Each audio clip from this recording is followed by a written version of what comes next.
What's the worst thing you did as a horny teen? Okay, so this was 1965.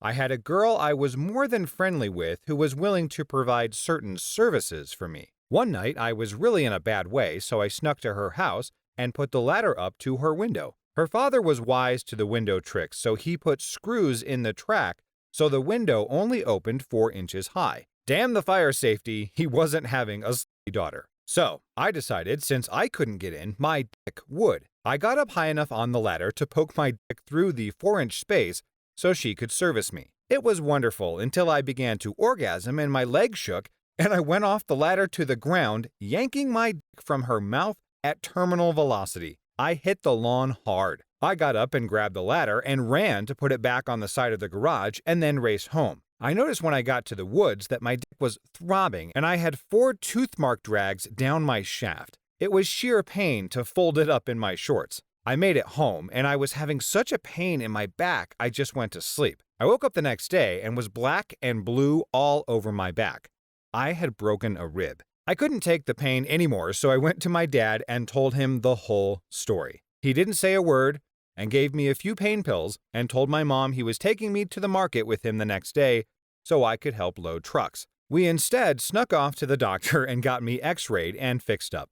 My dad covered for me saying I tripped on a pallet. My dad always told me if I told the truth, he would back me up. Well, he proved it that day. I still love that man more than anything and miss him every day. Now, we should all be so lucky to have a great father like that in our lives.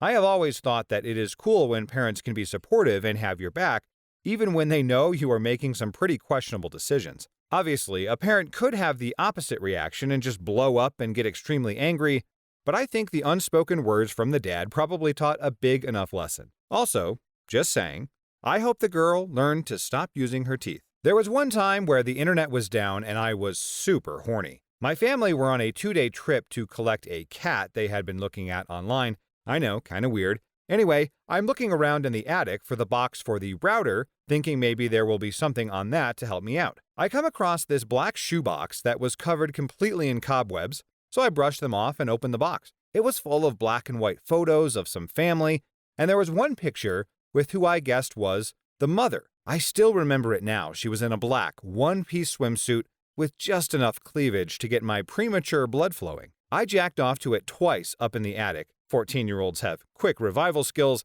and brought it downstairs. I left it in my drawer for future use and basically forgot about it. Fast forward 2 weeks later and I'm sitting in my room and my mom walks in and asks, do I have the remote for the stereo? I was busy playing video games and basically shrugged her off, so she takes it upon herself to look through my drawers. I don't even realize she's doing this, but I turn around and sure enough, she's found the effing family-inspired vintage porn. I'm starting to get red, so I pretend I didn't see her, and she just calls over, "Aw, this is so sweet. Where did you find this picture? I had forgotten about it." Huh? This picture of me, Larry, and basically she starts listing off her whole family members. I'm freaking out internally. So unknowingly to me, I had jacked off to a picture of my now dead grandmother. Yeah, it doesn't get much worse than that. Yeah, now that is definitely a rock-bottom low there, sir. I feel your pain.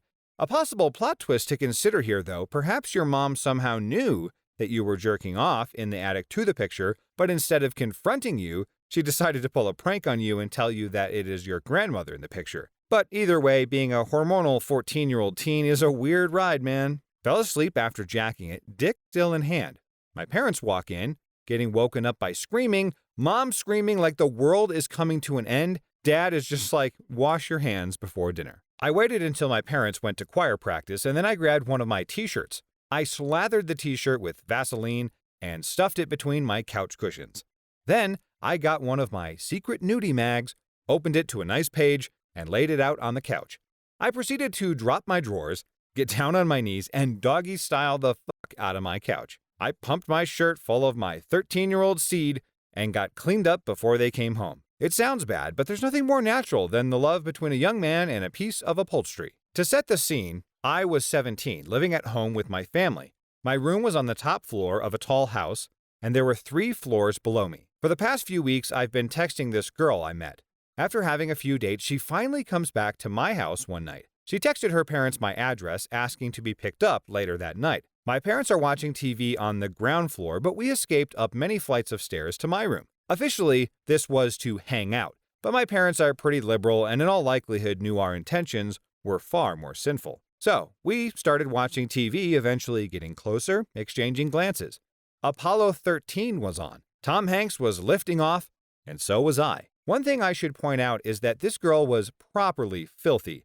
This was not something I was particularly aware of before this night. Now, mid-movie, she decides to migrate from the sofa to my bed and slyly claim, "I bet you can't get me off here." In an ironic twist of fate, as everything starts to go wrong for Jim Lovell and his crew, everything seems to be going right for the first time in my sex life. A few minutes of playful wrestling turned into lip-biting, then kissing for a while, and then both of our hands started to move further south. The next 15 minutes of Apollo 13 were quite a bit of a haze for me. Out of nowhere, there is a distinct bang and slight vibration moving up my house. The front door has been opened. There are muffled voices from the ground floor, and we both freeze. My fingers have stopped mid-entry, and we decide it prudent to go downstairs and investigate what's going on. The voices in the hallway got clearer, our footsteps get louder, and our presence is known. There's no going back now. I step down the final few stairs, the girl following behind. Slowly from the legs up, those talking figures are increasingly unveiled. It's her parents. It's her parents who came to pick her up.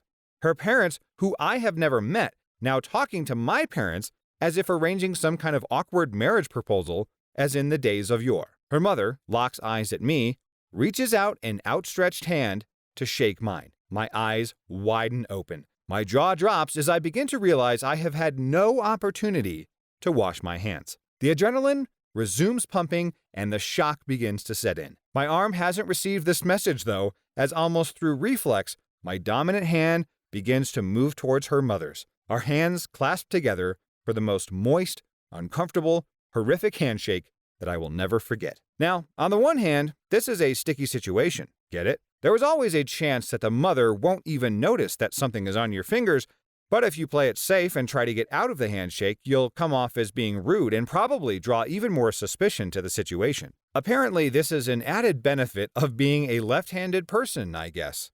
But for all you know, maybe that girl's mom had just jacked off her husband and didn't wash her hands either. And in case you never rewatched Apollo 13, you missed that the crew lost oxygen and the command module had to move into the lunar module and then figure out how to filter out excess carbon dioxide. Great movie. My cousin took me out to the woods behind her house and showed me how her dog licked her. I let her dog lick me. I have to admit, it felt good. We did that a few more times that summer, maybe twice or 3 times, I don't remember. I was just a young girl and innocent. I'm grown up now and never did anything like that ever again, and don't want to. The waitress brushed her boobs against me while setting my food down, proceeded to immediately wank myself silly in the restaurant bathroom. It was unisex, so I imagined that she used it too. Jerking off underneath the apron when I was getting a haircut.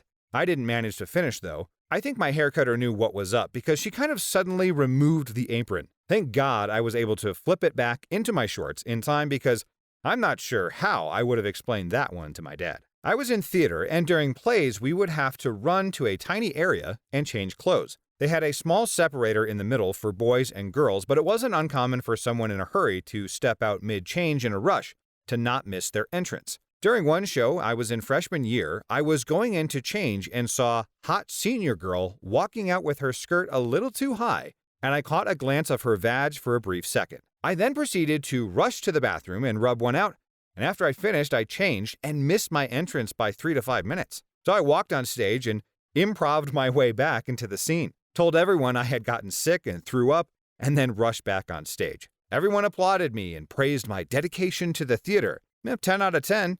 Would jerk again. Man, this guy is a true thespian who is dedicated to his craft. I'm sure it would have been hilarious to watch what he came up with on the fly during his improv. But here's a question though. This guy couldn't commit the hot girl image to memory and take care of rubbing one out at a later time? I mean, they call it a spank bank for a reason. Don't think any freshman guy would forget that image for a long time. Just saying.